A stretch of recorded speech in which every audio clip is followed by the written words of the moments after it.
Hello and welcome to this Revision Monkey video on what's going to be in the Combined Chemistry Paper 2 exam. This is for pupils studying the higher tier of the AQA Combined specification. Let's run through what to expect on the Chemistry Paper 2. I'll do a quick recap of evaluate, explain and compare questions.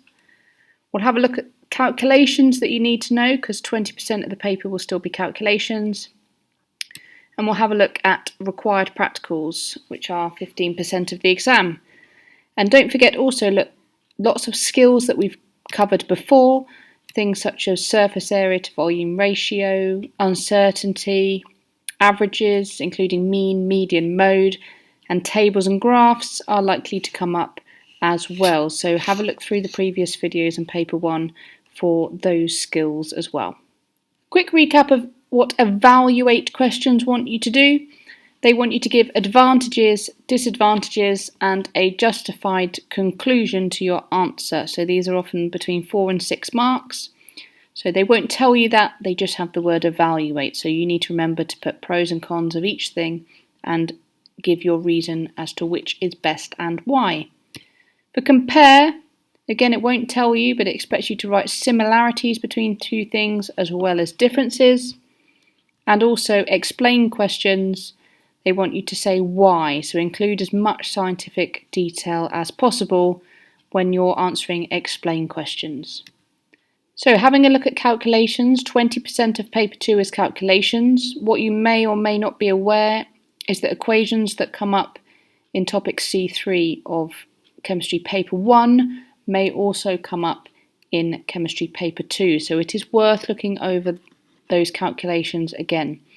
So the calculations that you'll need to remember for higher are moles equals mass divided by mR, concentration equals mass over volume, and concentration equals moles over volume.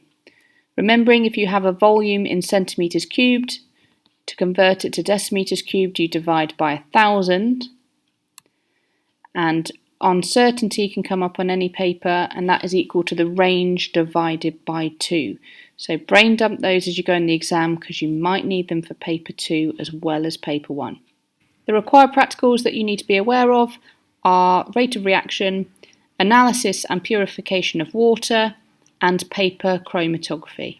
Paper chromatography required practical. We use paper chromatography to separate coloured substances.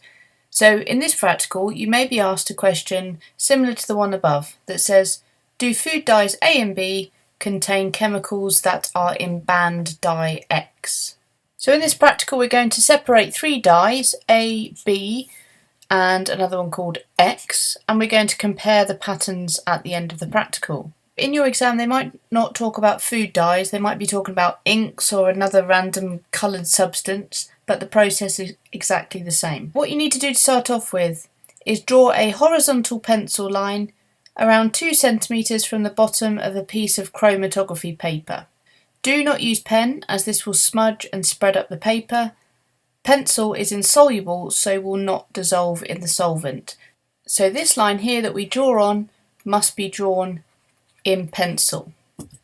On the pencil line, put a small dot of the dyes that you want to separate and label these with pencil underneath. So I've labelled them A, B and X. Place the chromatography paper in a solvent, for example water. The solvent must be below the pencil line. Put it in a beaker with a lid to prevent the solvent from evaporating. Then we leave until the solvent front nearly reaches the top of the paper, then remove the chromatography paper and leave to dry.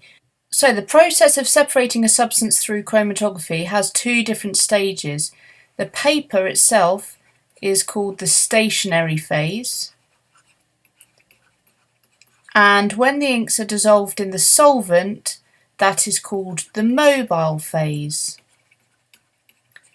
And within the inks that you've put on the paper, you will have different compounds and they will interact differently with the paper and they will have different solubilities. So they will spend different times attached to the paper in the stationary phase and different amounts of times dissolved in the solvent in the mobile phase. So you'll end up separating the substance as it moves up the paper. And to do that, what happens is the solvent moves up the paper and when it hits the dyes, it dissolves any of the soluble compounds in the dyes. They will then be carried up the paper in the mobile phase, and depending on their solubility, they will stop at different distances up the paper. I mentioned earlier the solvent front. That is where the solvent finishes as it goes up the paper. So if the solvent is moving up and it gets close to the top of the paper, where it reaches here is called the solvent front. And when it gets near to the top, we will then remove the paper and leave it to dry. So the pattern left on the chromatography paper is called a chromatogram. So after we've left it to dry, we will see several dots of different colours on the piece of paper. We would then compare the chromatograms of dyes A and B with the chromatogram of the band dye X. In your exam, you're likely to see a chromatogram in black and white like this, rather than it being printed in colour, and each dot just shows how one of the colours is separated as it's gone up the page. So you can see here dye A has 2 dots and so has dye X, and this top dot here is in exactly the same position as the one on X, suggesting it could be the same compound. Now you'd want to investigate this further to see if dye A does contain one of the chemicals that is in the banned food dye X. Because we've only tested this so far on one solvent, we chose the solvent as water. But to be absolutely sure that our food dye contains a banned chemical, we would need to repeat this in different solvents, for example maybe ethanol. And if this compound in A matched X in different solvents, it's highly likely that it is containing that banned compound. We can't just be sure if we just use one solvent. We must repeat it with different solvents to be absolutely sure. In different solvents, different compounds will spend different amounts of time in the mobile and stationary phases, and what we'll talk about later is the fact that they can have different RF values. The position of this colour on dye A does not match that of dye X, and you can see for dye B it only has one colour here and it doesn't match at all with dye X. Now because dye B's got one colour and one colour only, this tells us that dye B is a pure substance because it only contains one compound. In the exam you might be asked to calculate an RF value. You do this by calculating the distance travelled by a substance divided by the distance travelled by the solvent. This top line here is representing the solvent front, which is where the solvent got to before we took the paper out of the beaker. And I'm just going to show you an example using one compound here that we found on our chromatogram. Now the important thing is when you're calculating the RF values, you must calculate it from the centre of the dot on your chromatography paper. Not at the top, not at the bottom, but right in the middle of the dot that you're using. And the baseline that we're using is our pencil line where the dye started. So we need to measure the distance travelled by the substance, so this distance here, and then the distance travelled by the solvent. So let's say, for example, the distance travelled by the substance was 400 millimetres and the distance travelled by the solvent was 500 millimetres. Then we do 400 divided by 500 to get us an RF value of 0.8. As I alluded to previously, RF value will be different depending on the solvent used. So this could be, for example, the RF value for water for this particular compound, but if the solvent was ethanol, then this number here would be different. Rates of reaction required practical. When wanting to calculate the rate of a reaction, you might need to use one of these two equations. The first one says the rate of reaction can be calculated by the amount of reactant used up over time, and the second one is the amount of product made over time. So we're going to design some investigations using these two equations. Now, there are several factors that you may be asked about in the exam that affect the rate of reaction. Those include temperature, concentration, and surface area. So you may well be designing an experiment and changing any one of these three things. So that would be your independent variable. And if you change temperature, for example, you need to keep concentration and surface area of your reactants the same. And the same goes if you are selecting a different independent variable. One of them you change and the other two you have to keep the same. There are several different practicals that you can do to calculate rate of reaction, and any one of these may come up in the exam. So this first one focuses on the amount of product made over time. And the independent variable that we're going to change is concentration. So we'd measure 50 ml of 0.1 molar hydrochloric acid using a measuring cylinder and pour it into a conical flask. We'd place, for example, 1 centimetre of magnesium into the conical flask, attach a gas syringe and start a timer. So in here we'd have our acid and our piece of magnesium, which you should know is going to create hydrogen gas. To calculate the rate of reaction in this experiment, we could record the volume of gas produced at regular intervals, for example, every 30 seconds for 5 minutes. And as gas is produced by the reaction, the gas syringe will move outwards and you can measure the volume of gas produced. Do not write amount, you must use the word volume. Then we would plot the volume of gas produced against time on a graph, and we can use this to calculate the mean rate of reaction, and I'll go through how we do this later on. We then repeat the experiment for the following concentrations of acid. So this will be our independent variable, the concentrations of acid. The dependent variable would be our volume of gas, which we then turn into our rate of reaction down here. And important control variables are things such as the volume of acid that we are using, the length of magnesium that we're using, and things such as temperature as well. As in all experiments, it's also really important to talk about the fact that you're going to repeat the experiment 3 times and calculate a mean for each concentration of acid that you're using. So a different practical setup now, but still looking at how concentration affects the rate of reaction. This time, this focuses on the equation the amount of reactant used over time. So we start off by placing a conical flask on a balance and zeroing the balance. We would then measure 50 ml of 0.1 molar hydrochloric acid and pour this into the conical flask. And we then place 1 centimetre of magnesium into the conical flask and start a timer.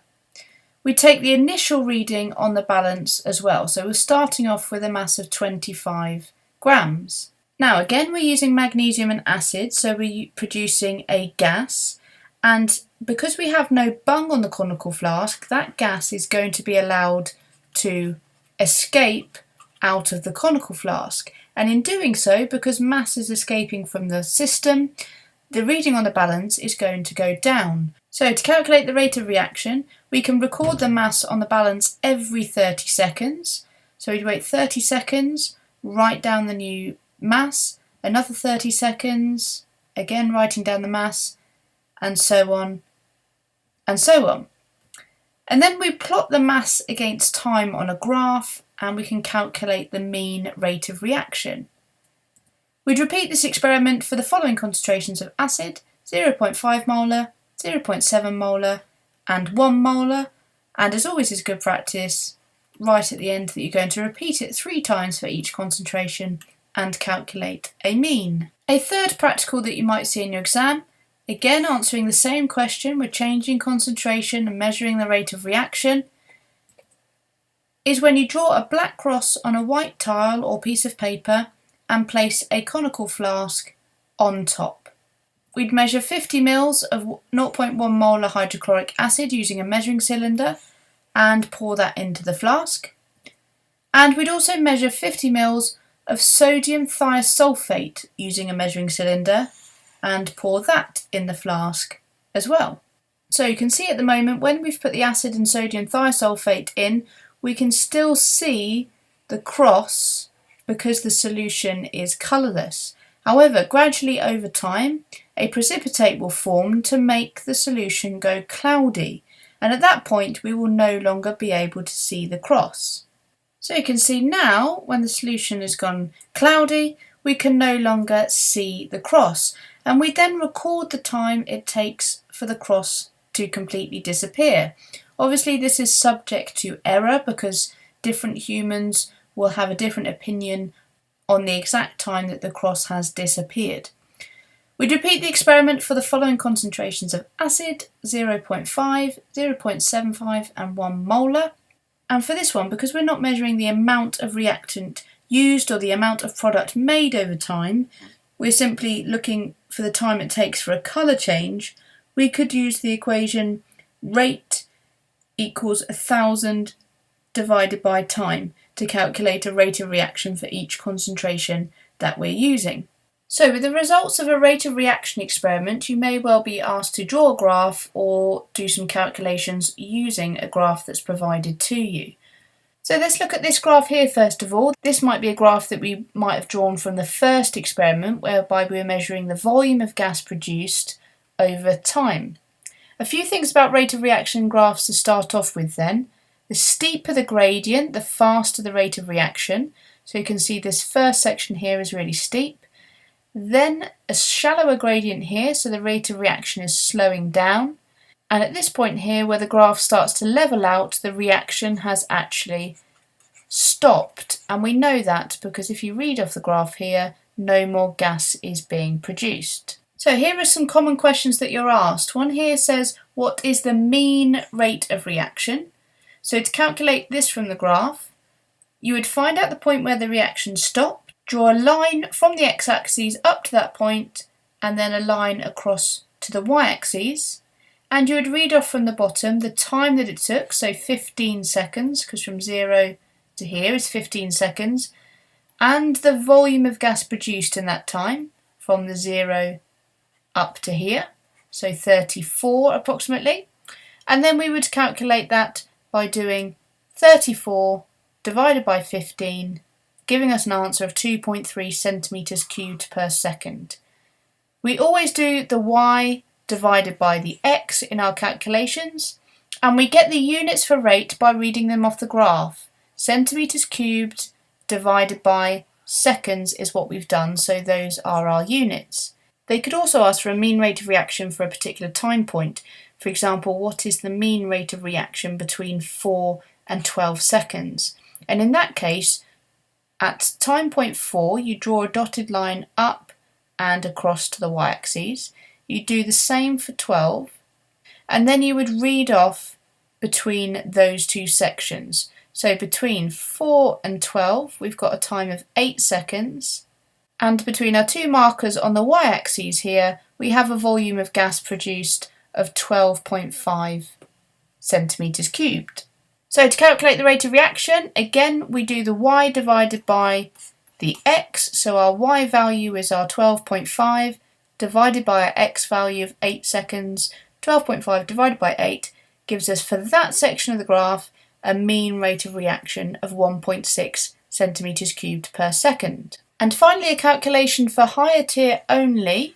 This one says, what is the rate of reaction at 8 seconds? So this is exactly at this time point here, what is the rate of reaction? And to do that, you need to draw a tangent on your graph, which is a straight line as close to the line as possible at that point, like the one I've just drawn on there. Now there will be some leeway in your exam, but try and get it as close as possible and following the same pattern as closely as you can. And then look on your gradient line where the line crosses the grid at some sensible points. For example, here it crosses in the corner and down here. Then we draw dotted lines to make a triangle between those two, and again we're going to do the change in y, which is this bit, divided by the change in x to calculate our gradient. So we do 15 divided by 10 to calculate the rate of reaction at that exact point as 1.5 centimetres cubed per second. Analysing and purifying water required practical. For this practical, there are 3 different things that you might be asked to write about. The first one is testing the pH of water samples. to see if they are in the potable range. The second one is to test the water samples for dissolved solids. Do they have a low enough amount of dissolved salt to make them potable? And finally, if they are not potable, how can we use distillation to purify the water sample? So the first two relate to analysing the water, and then the distillation refers to purifying the water. So looking at the first step then, testing the pH of water samples, we would use a device called a pH meter, or sometimes you may see it called a pH probe, but a pH meter is best. All you do with the pH meter is put it in your sample, and then it will give you a reading of the pH digitally. So I've got three different samples here. I've got some rainwater, some spring water and some seawater. And I put my pH probe in the rainwater, and I would then record the pH in the table. Repeat that with spring water and record the pH, and finally with seawater and record the pH. Now, are they in the potable range is the question that we're looking at. Are these safe to drink? Well, the potable range is between pH 6.5 and 8.5.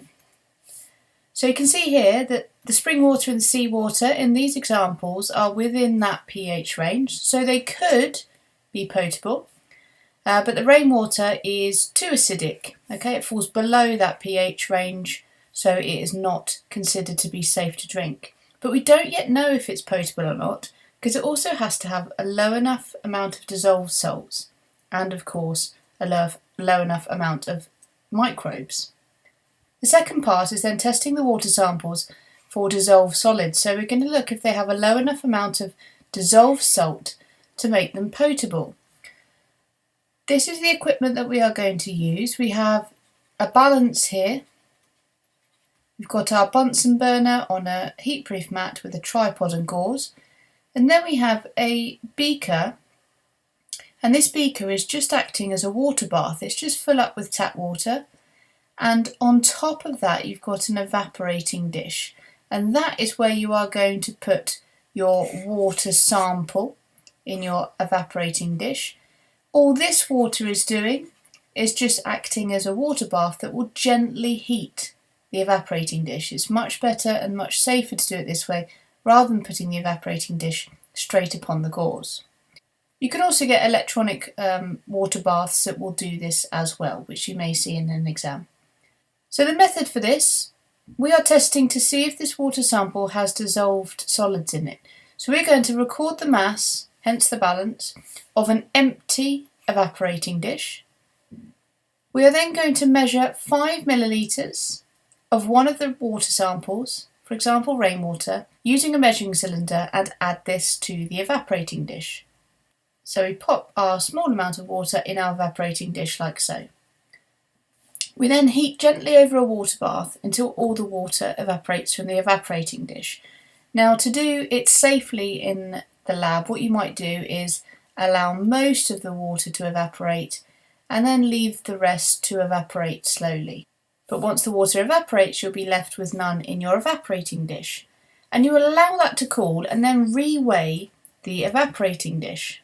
You would then record any mass change of the evaporating dish, if there is any, and observe any salts left on the evaporating dish. So once the water had evaporated, if your sample contains salts, it would likely that you would see salt deposits building up on the sides of the evaporating dish. So when you were to put that dish back on the balance and reweigh it, you'd expect it to be heavier because it now has salt on it. You would then repeat steps 1 to 6 with the other water samples, for example if we used salt water and spring water. So when you look at your results, just because one of the samples may have a low amount of dissolved solids, a low amount of dissolved salt in this case that we're looking at, it might not mean that it is still potable, even if it passes the pH test and the low amount of solids. You would have to make sure that it has a low enough amount of dissolved microbes. So if your water samples are not potable, you can use a process called distillation to purify the water sample. I've just used a different colour here just so we can make it obvious, but let's suggest that in here we put our salt water because this is what many countries, such as Saudi Arabia, would do because they don't have much rainwater.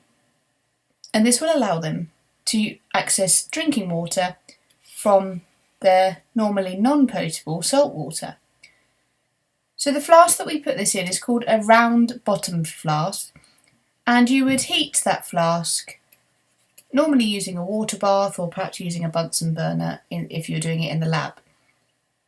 You have a thermometer at the top here, which you'd want to make sure for pure water was reading 100 degrees C, so that you know that in your beaker over here you are getting pure water.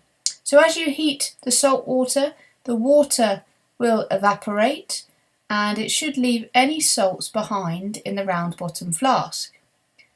The water will evaporate and it will turn into water vapour and it will go up the tube here.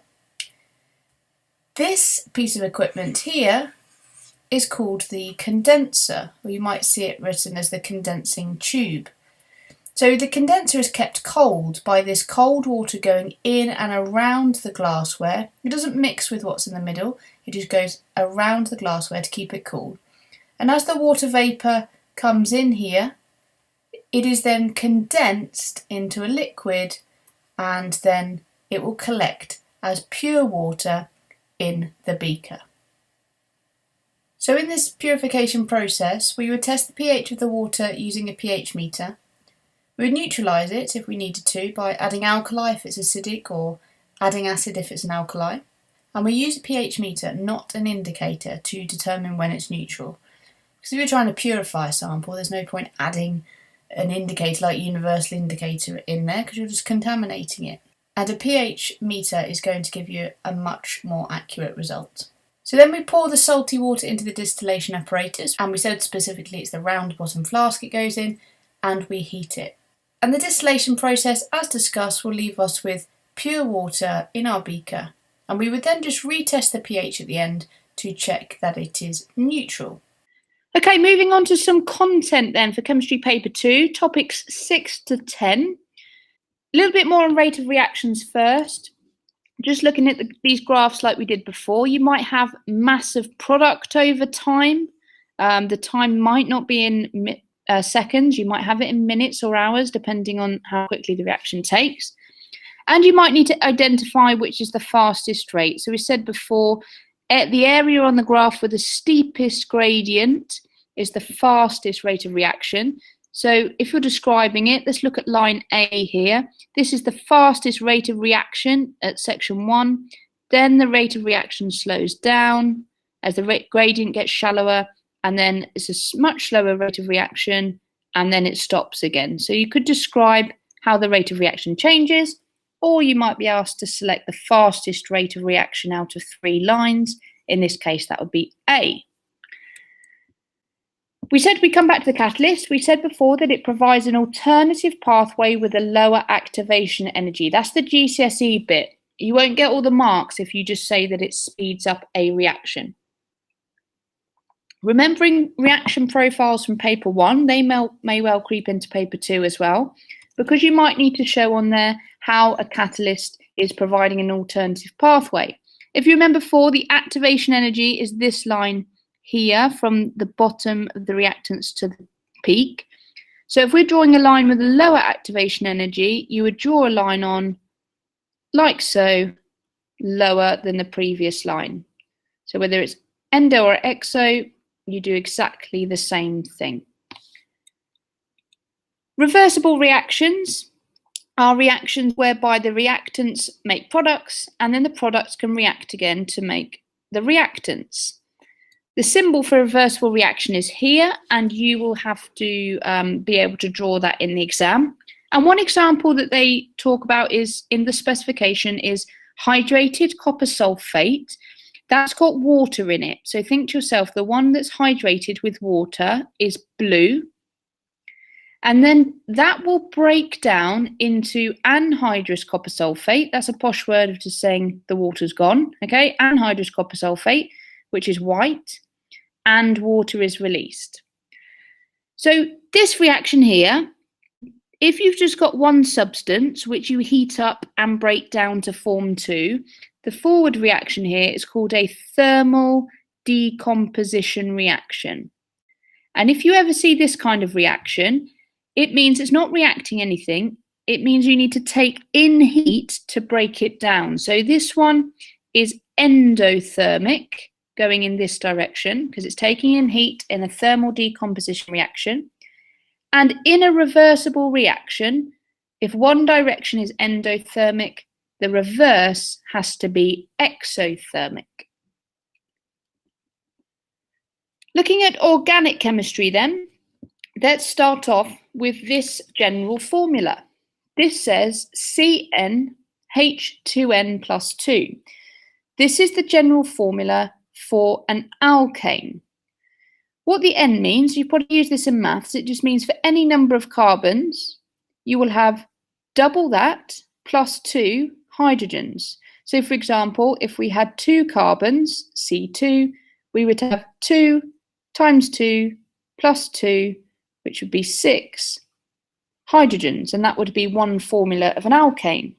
Let's look at the ones you need to know then. You need to know methane, that's CH4, ethane, propane, and butane. So monkeys eat peanut butter is one way to remember the order. Methane has 1 carbon, ethane is C2H6, and that has 2 carbons. Propane has 3 carbons, so that's C3H8. And butane, if you were asked to draw one, think to yourself, monkeys eat peanut butter, so that has 4 carbons. Start in the middle there. And every single bond is a single covalent bond in these molecules. And they are full up of hydrogen ions. And this has got hydrogen atoms, hydrogen atoms. And this has a special word. If it all has single bonds and is full up of hydrogen, this means these are saturated molecules. Think to yourself, S saturated, S all single bonds. Let's finish this one off then. Butane, if you're asked to write the formula for it, C4H10. Now these formulas here are called the displayed formula. So if they start talking about displayed formula in the exam, that's just the one that shows all the bonds in between them. So these are called hydrocarbons because they are just made up of carbon and hydrogen and nothing else. And we can burn these in a combustion reaction. Let's take methane, for example. When we burn methane, we're reacting it with oxygen in the air, and the products are always carbon dioxide and water. And obviously this can link to global warming. So ethane and oxygen would still make carbon dioxide and water, and propane and oxygen would still make carbon dioxide and water.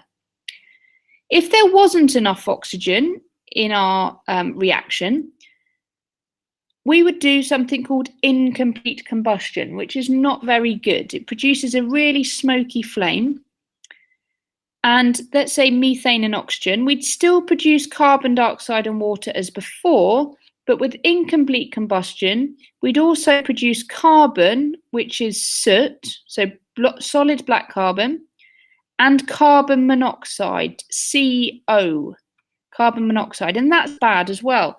So the soot we'll talk about later causes global dimming, and the carbon monoxide is toxic and can kill you. Okay, so that's the alkanes. Fractional distillation then, this is where we are separating different substances by their boiling point. So when we dig down for crude oil, that has taken millions of years to make, it will be a mixture of hydrocarbons. You'll have some short ones, some very long hydrocarbons, and it will be a complete mixture, and it's not useful whilst it's a mixture. So the point of fractional distillation is to separate these. You heat the crude oil with a fossil fuel probably, so coal or something used to heat the fossil fuels. And then you are going to separate them by their boiling points. So the shortest ones have the lowest boiling points and they go to the top. Then you get your longer ones until you get right to the bottom where you've got very long chains. The ones at the bottom have a really high boiling point. So they come out of the bottom of the chamber because they're still next to the heat. They're still heating up, but they're not quite at that stage where they've boiled and risen up the tank. So you don't need to know the names of the products that come out of here or the order, but they're things such as petrol and diesel and gases. So gases come out the top, then you've got things like petrol and diesel. Petrol is slightly higher than diesel, and we'll talk about this in a minute, because if you needed petrol but only had lots of diesel available, you could crack that diesel, because it's a longer chain, and produce petrol to meet the demand of the population wanting petrol. So what can these be used as? Well, they're really useful fuels. The ones at the top that come out are really flammable, so they catch fire easily. They're very volatile, trying to say both things at the same time, which means they easily turn into a gas. So those are the ones at the top, low boiling points, flammable and volatile. The ones at the bottom have high boiling points, they're the long chains, and they are described as being very viscous. That means they are thick and gloopy and don't flow easily, whereas the ones at the top flow easily. They can be further processed to produce things such as solvents, lubricants, and polymers, which we'll come on to later. But in their raw source, they're best used as fuels. So we said before, if you wanted to produce a shorter chain like petrol from a longer chain like diesel, you could go through the process of cracking. Cracking takes place using a heat, I'll just get rid of that writing, using heat and a catalyst to break up a larger molecule. Now, it could break absolutely anywhere. It could break here and make two molecules, or it could break here and make two molecules. It doesn't matter where on the chain it actually breaks. So let's say we started with a long molecule like C8H18. When you crack it, you produce another alkane with single bonds and something called an alkene that has a double carbon-carbon bond. So the alkane, let's say for instance, you could put any products here in the exam. Let's say the alkane that we produced had 5 hydrocarbons, so it would be C5H. We need to double that up and add 2, so 12. So we use 5 of these, leaving 3, and we've used 12 of these, leaving 6. The product that you make will be an alkene. So that would be C3, because we've got 3 left, H6. And this time you can see that it's just double the number of carbon, not double plus 2. So this is what cracking makes, alkanes and alkenes. And alkenes have a double bond. So this one would have 1 double bond between 2 of the carbons, and then the rest of them are single bonds. Like so. For foundation, you won't be asked to draw these alkenes. You'll just need to know that cracking produces an alkane and an alkene. So C3H6. So you could have cracked that another way. Okay, you could have 3 carbons here and 5 over here. It doesn't matter what the products are, as long as they all add up to C8H18. The test for alkenes we need to know about is bromine water, and that goes from orange to colourless in the presence of alkenes. In alkanes, it will just stay orange, so you'll know where your alkene is because it will go colourless. So there's 2 types of cracking. One of those is steam cracking. So for this process, you would vaporize your hydrocarbons, so turning them into a gaseous vapor, and mix them with steam and heat them up, and that will then crack your hydrocarbon. Or you may well see something called catalytic cracking. It's got the word nearly catalyst in here, and this is where you vaporize the hydrocarbons again, but this time pass them over an aluminium oxide catalyst, and it will do the same process of cracking the molecule. So, chemical analysis. You need to know the test for some different gases. Hydrogen is 1. If you put a lit splint in the sample and hear a squeaky pop, that means you've got hydrogen present. For oxygen, if you place a glowing splint in a sample, so you've lit it up and then blown it out so it's glowing slightly, it will relight if oxygen is present. Carbon dioxide, we should hopefully know this one. You bubble it through lime water, and if carbon dioxide is present, the lime water will turn cloudy. And again, like previously, because a precipitate has formed, a solid precipitate has made it go cloudy. The final one, chlorine, got to get this correct, bleaches damp litmus paper. Okay, so that's the test for chlorine. You might have touched upon that when you did electrolysis in paper 1. Let's talk about different compounds then. Some compounds are pure. Okay, so some materials are pure. They only contain either one element or one compound, nothing else. Others are specific formulations. Now, this is the definition you'll need to know. It's a useful mixture made from a recipe or a formula, you could write, for a specific purpose.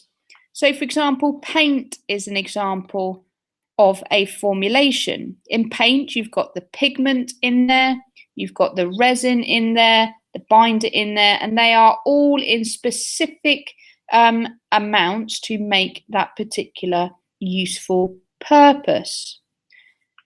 Pure substances you will recognise because they have very specific melting points and boiling points. For example, you'll know if a substance is pure copper because it will have an exact melting point of 1083 degrees. It will have an exact boiling point of 2567 degrees. You find these data tables online, and they tell you the exact melting and boiling point of a pure substance. If you had a mixture or something that was impure, or a formulation, for example, you would not have an exact melting point for copper. So let's say you had a particular sample and the exam tells you that the melting point for copper was 1080 degrees. Even though that looks very close, that is not accurate, is not close to the true value. So this would be an impure sample of copper. It would contain some impurities, perhaps a little bit of sulfur or something like that. So only if they are exactly what the table matches can we class them as pure. Accuracy, if that comes up, in terms of these constant values here, they are accurate if your value is exactly the true value. So, chemistry of the atmosphere then. Scientists believe that the Earth began around 4.6 billion years ago. At that time, there was lots of volcanic activity, releasing gases such as nitrogen, carbon dioxide, ammonia, which is NH3, carbon dioxide, methane into the atmosphere. And the early atmosphere was very much like that of Mars and Venus today. So we went from an atmosphere that had lots of carbon dioxide in it to an atmosphere that now contains, comparably to everything else, very little carbon dioxide, loads of nitrogen and some oxygen as well. So how did it do that? Well, some water vapor was released from the volcanoes as well. That water vapor condensed to form the oceans. As the Earth started to cool down, the water vapor that was in the air condensed to form the oceans. And when that happened, a lot of the carbon dioxide from the early atmosphere dissolved into the oceans. And there it made the shells of early marine organisms. So it made the shells of, we call them calcium carbonate shells, of lots of different marine organisms. It also whilst it was being dissolved in the ocean, over millions of years, it would have also been crushed down into fossil fuels. So these calcium carbonate animals that died would have been crushed down and locked up in fossil fuels. As well as that, because this rock type occurs at the bottom of the seabed, they would have also been locked up in sedimentary rocks.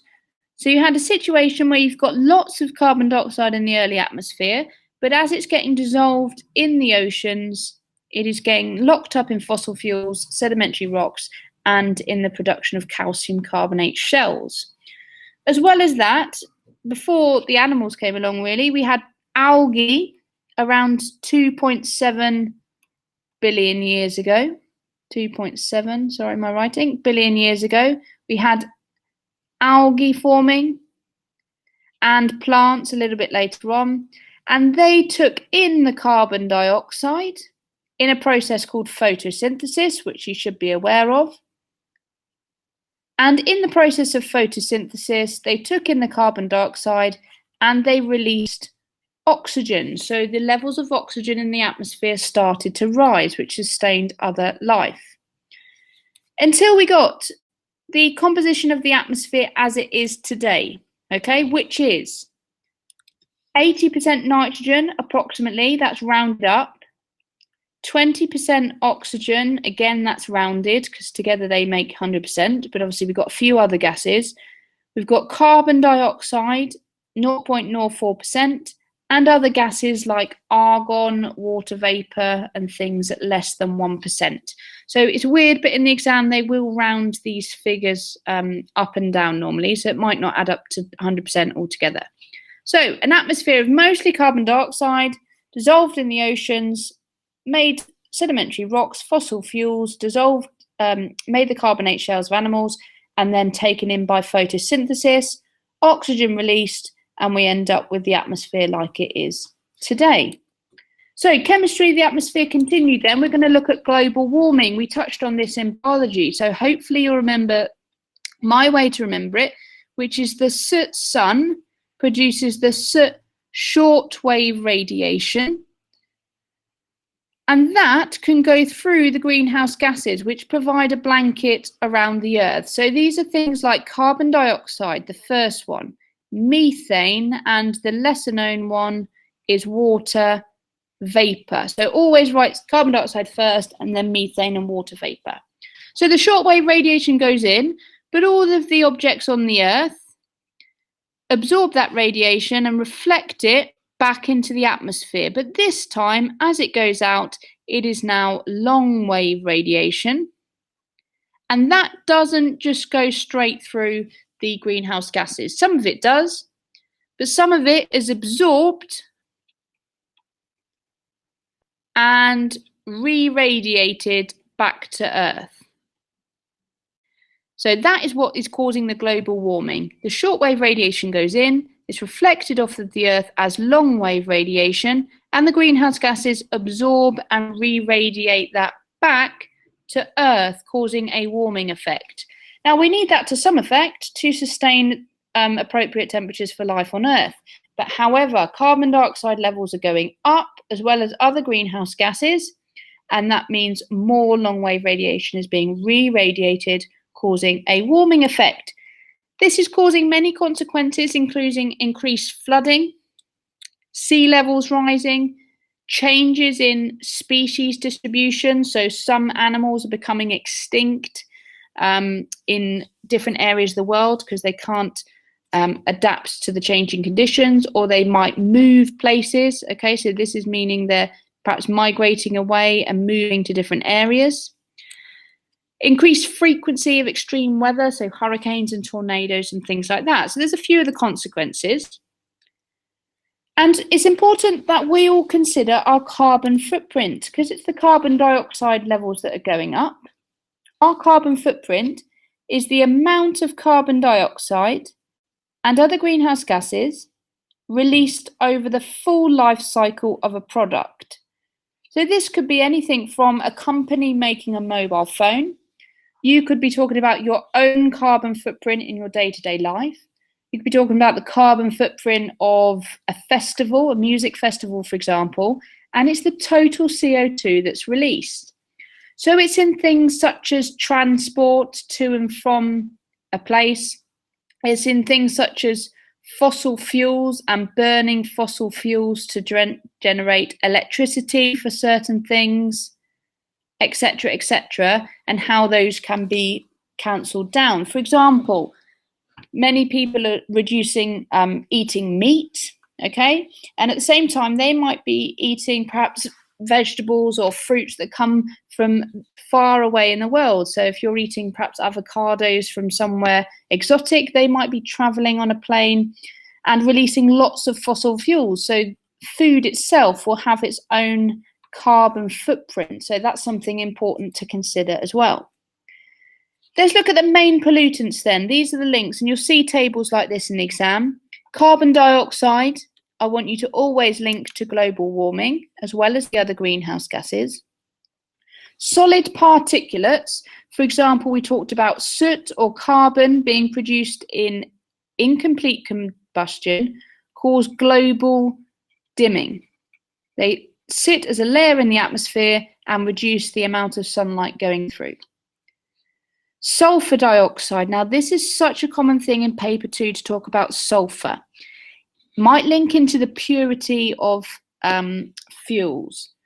If you see anything to do with sulfur being an impurity, which is making something not pure, in a fuel, for example, if you're trying to burn methane, but you realise your sample has got sulfur in it, well, that is going to react with the oxygen to make sulfur dioxide.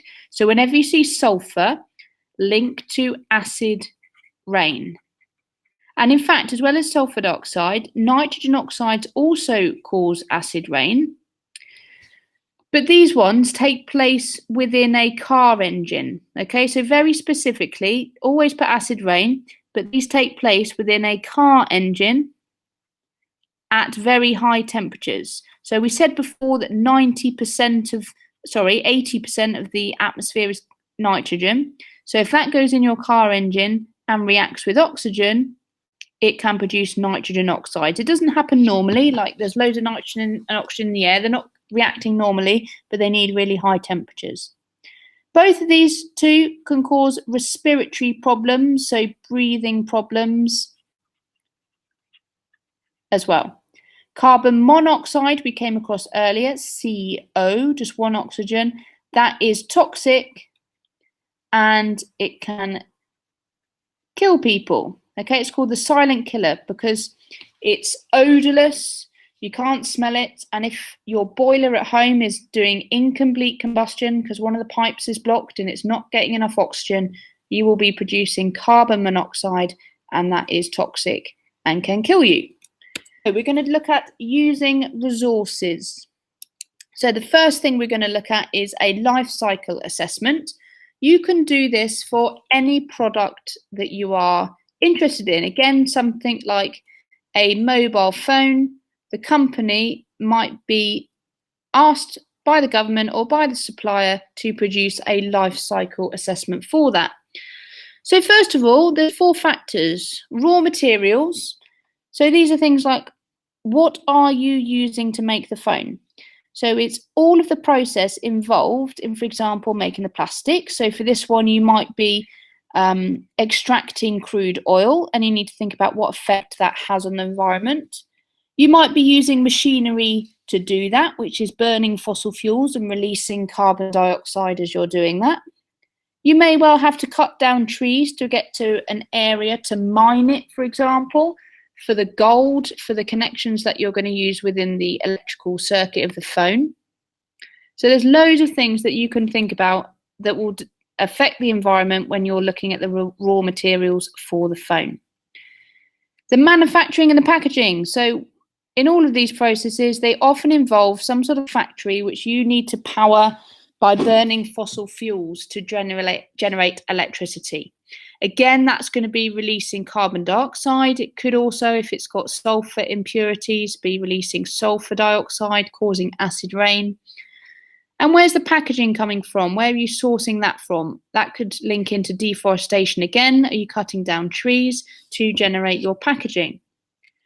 The use of the product. So can it be, is it just used once, for example, and then someone throws it away? Is it something that's used for a long time?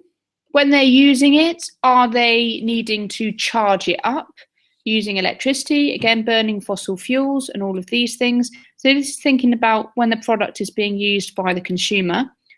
And finally, at the end of the life cycle of the product, how are you going to get rid of it? Is it going to fill up landfill? Has it got toxic chemicals in it which need to be disposed of carefully? Or can you recycle it?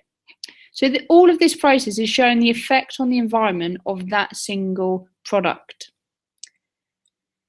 Sustainable development is linking into the resources and the resources that we're using, because it is the development that meets the needs of the present society without damaging future generations. You can imagine a tick box type thing in the foundation for this. So basically it means making sure that we're not digging up and mining the whole planet, chopping down all the trees and ruining it for future generations. We need to be sustainable. We need to make sure that we're using renewable resources where we can and not just exhausting all of our finite resources. Which brings us on to those two words. In chemistry, they use the word finite to describe non-renewable resources like fossil fuels. And in terms of making products and things, renewable resources would be our things such as wood and timber that we can replace. So if we're looking for sustainable development, we're going to want to reduce the finite resources that we're using and try and increase the renewable resources. And we want to try and do recycling as much as we can, because recycling means that less energy is used because we're not having to mine and dig for new materials. We're conserving the raw materials that we've got, which makes it more sustainable. And we're sending less waste to landfill. So recycling is really good for those three things. You need to know specifically about how glass is recycled. So you've probably been to the glass bins before, so you'll know the first point straight away, in that you separate the glass by the different colours of the bottles. So for glass recycling, the first step is to separate the glass by the colour. So you put green, brown and colourless glass in different bins. It's then crushed and melted, and then it's reshaped into new products. Okay, so that's a specific example you need to know about glass. Drinking water then, final couple of things in relation to water. Potable water is water that is safe to drink. Okay, so if you see the word potable, that means it's safe to drink. What that means is it has low levels of salt, and microbes. So you might have a little bit of salt in there, a little bit of microbes or bacteria, but they are low enough levels that they are not going to cause any harm. It is not the same as pure water. Pure water would be just H2O, nothing else dissolved in it or anything tainting it. It's just H2O. So pure water, again linking back to the boiling points, would have a boiling point of 100 degrees. Potable water might not have a boiling point of 100 degrees because it might have a few other bits in it that increase the boiling point. Water sources. So surface water is one. In the UK, we have lots of surface water. We have lots of lakes, rivers and reservoirs to collect our fresh water, which is our rainwater in. We could also get water from groundwater, so underground rocks where water is stored. And to get it, to make sure it is potable, we have to go through a process of filtration. So a large wire mesh, which will get rid of large objects like twigs and, I don't know, trolleys, plastic bags, bottles, whatever else has been chucked in the river. Then we have to filter out the smaller solid bits. So we put that through a gravel and sand bed. So the water is filtered through there and other solid bits like smaller twigs and leaves and things will be removed. And then finally, we need to sterilise it to kill microbes. And there are several ways we could do that. We could use ultraviolet light that has enough energy to kill the bacteria. We could bubble it through with chlorine or bubble it through with ozone gas as well. So either of those methods or all of them we might use to sterilise the water. Then it's potable and safe to drink, and we can put it through our taps. Now, in hotter countries, places like Saudi Arabia, for example, Dubai, where there's not a lot of rainfall, there are different steps you can take if there is not a lot of fresh water. And one of those steps is reverse osmosis. So normally osmosis would mean that the water would move from where there's a dilute solution, so a high concentration of water, to a low concentration of water. So normally, I'll just put normally there, that's the way the water would move. But with reverse osmosis, what they've done is they've taken salt water, which is over this side, which is from the sea, because they've got lots of sea water available. So they've taken their salty seawater and they've applied a great deal of pressure behind it, pushing it through a membrane, and that squeezes the water in the reverse direction of osmosis. Okay, in this direction. That's why they call it reverse osmosis. It goes against the gradient. Okay, so we require a lot of pressure for that. The other thing that they can do is distillation. Like we talked about before, they can take their salt water, heat it up, and make pure water. But in this case, it requires a lot of energy because you're burning fossil fuels to heat up the salty water, and it's therefore very expensive. So a lot of these hotter countries find it more difficult to get their drinking water, their potable water. Treating wastewater then. We produce a lot of waste, a lot of sewage water and things that we need to recycle because water is precious and we don't want to waste it. So we get a lot of waste from farmers and also from sewage systems, which we need to clear. So we first do a screening process, which is like a filtering process really to start off with, whereby we remove large objects from the wastewater. It then goes through a sedimentation process, and in this process, our wastewater separates into a sludge at the bottom, which is really thick. And then you get a fluffy layer on the top, which is called effluent. And you might have seen pictures about that, where this bit's really frothy and foamy and really light. So it just separates the products like so. Then there's two different processes. For the sludge, we do anaerobic digestion to break down all that waste material in the water. And for the effluent, we do aerobic digestion. So you might remember that the effluent is closer to the air because it's at the top. So that might be a good link to think that's the one that has aerobic digestion. So for the effluent, air is pumped into it, and then bacteria break down the effluent in aerobic conditions. For anaerobic digestion, and finally the water is released back into the rivers. So the bacteria break down any waste product and then the water is released back into the rivers. For anaerobic digestion, if you are a separate scientist, you would have looked at this before in biogas generators. So this is where the link is between biogas generators for separate scientists. So bacteria break down the sludge, but this time in anaerobic conditions. And the two products are methane, which is a biogas, which can be used as a fuel, and fertilizer, which can be used by farmers to put nutrients back into the soil. So as you can see, there's not a lot of higher tier content on there. There's just three things to have a look at. We've already looked at this one, calculating rate using a gradient. So I'm not going to look at that again, but that's where we had our rate graph and we drew a tangent to measure the rate at a particular time point. That is a higher tier only thing, so I expect that in the exam. Equilibrium and the Chatelier's principle, and phytomining and bioleaching. So let's go through those now. So first of all, Equilibrium and the Chatelier's principle. Let's look at this example here. You've got an example where you've got two gases reacting. So you can think about what things can affect the rate of reaction in gases.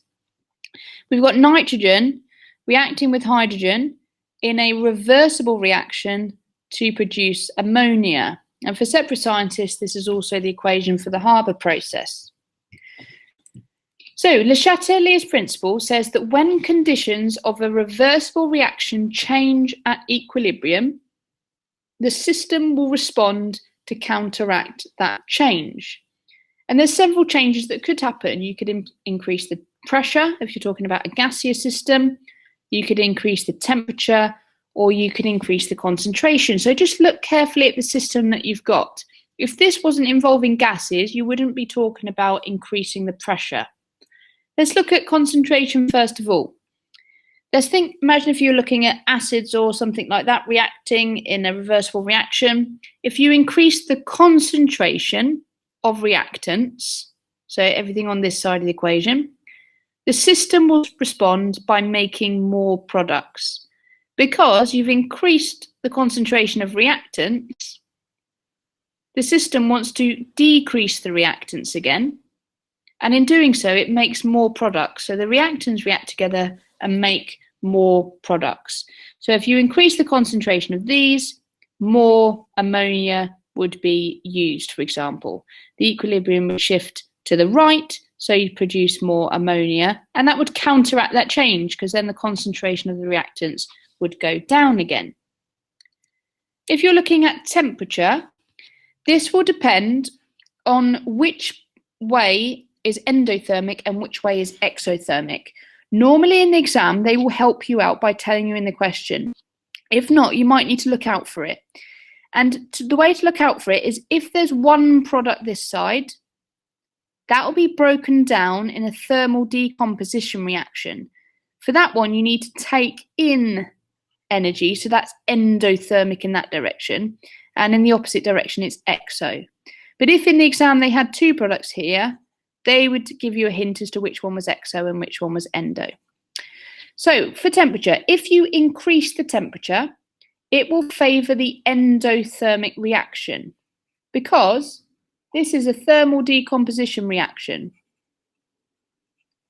which means that heat is taken in to break down this ammonia. So in the example above, the equilibrium will shift to the left, which means that more of the nitrogen and hydrogen will be produced because the endothermic reaction is in this direction. If you do the opposite and decrease the temperature, that favours the exothermic reaction. A little bit more difficult conceptually to understand, but if you understand that increasing the temperature will favour the endothermic reaction, then think to yourself the opposite will favour the exothermic. So decreasing the temperature will favour the exothermic reaction, shifting the equilibrium to the right, so more ammonia would be produced. For pressure, if I clear the screen, that's all to do with the number of moles in the equation. If we remember, this equation says that 1 mole of nitrogen is reacting with 3 moles of hydrogen to produce 2 moles of ammonia. So we could kind of represent it like that. If you increase the pressure, it will favour the reaction with the most moles. So if you think about collision theory, that kind of makes sense, because if you're squashing these closer together, you're going to get more collisions between these molecules. So in the example above, the equilibrium will shift to the right, because it will favour, an increase in pressure will favour this reaction, because it has 4 moles altogether compared to 2. So the equilibrium will shift to the right, and you will produce more ammonia. If you decrease the pressure, the opposite will happen. The equilibrium will shift to the left, and you will produce more nitrogen and hydrogen. So, phytomining, something completely different now. Phytomining, P for phytomining, is to do with plants. Now, for higher tier, you need to be aware of the problem that many of our finite resources of copper are running out. So, ores are rocks that contain metals, And many of our high-grade ores that contain copper, which contain lots of copper, are running out. So now we need to use new technologies which will get copper out of low-grade ores, which are rocks that contain a little bit of copper, but it's not very economical to extract. It would cost a lot of money to dig this up with mechanical equipment, and it would make the copper very expensive, and not many people would want to buy it. So instead, they need to find new technology to try and get the copper out of these low-grade ores. So this one is to do with plants. First of all, you'd have your ore, and you'd grow plants on your low-grade ores. The plants would take up the copper in the leaves, and it will build up in the plant.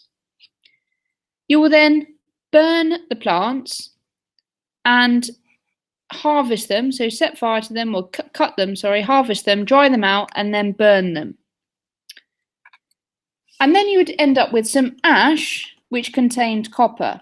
Now, unfortunately, copper is not magnetic, so you can't just put a giant magnet here to extract the copper. You can't do that. You'd have the plant material and the copper. So you might link back to paper 1 here, because what you could do is you could extract by electrolysis. So let's imagine you added some sulfuric acid to make copper sulfate. You could then do electrolysis of copper sulfate to extract the copper. Or again, you could add the sulfuric acid to make copper sulfate, and a really cheap method is to do a displacement reaction with scrap iron. So if you added iron to the copper sulfate, you would end up with copper plus iron sulfate. Okay, so that one's phytomining, growing the plants. The plants are taking up the copper from the ore, then you harvest them, dry them, burn them, and then you have to think about either electrolysis or displacement to extract it. For bioleaching, it's very similar, but this time you are using bacteria. So B for bacteria, B for bioleaching. Bacteria is grown on a low-grade ore. It's very cheap, so you can grow lots of it and it will divide rapidly. So this is quite an advantageous process for that respect. And the bacteria produces a leachate, which is a liquid solution containing the soluble copper compounds. So they do all the work for you.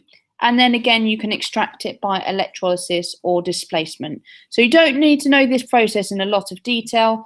You just need to know it involves bacteria and they produce a leachate containing the copper compounds.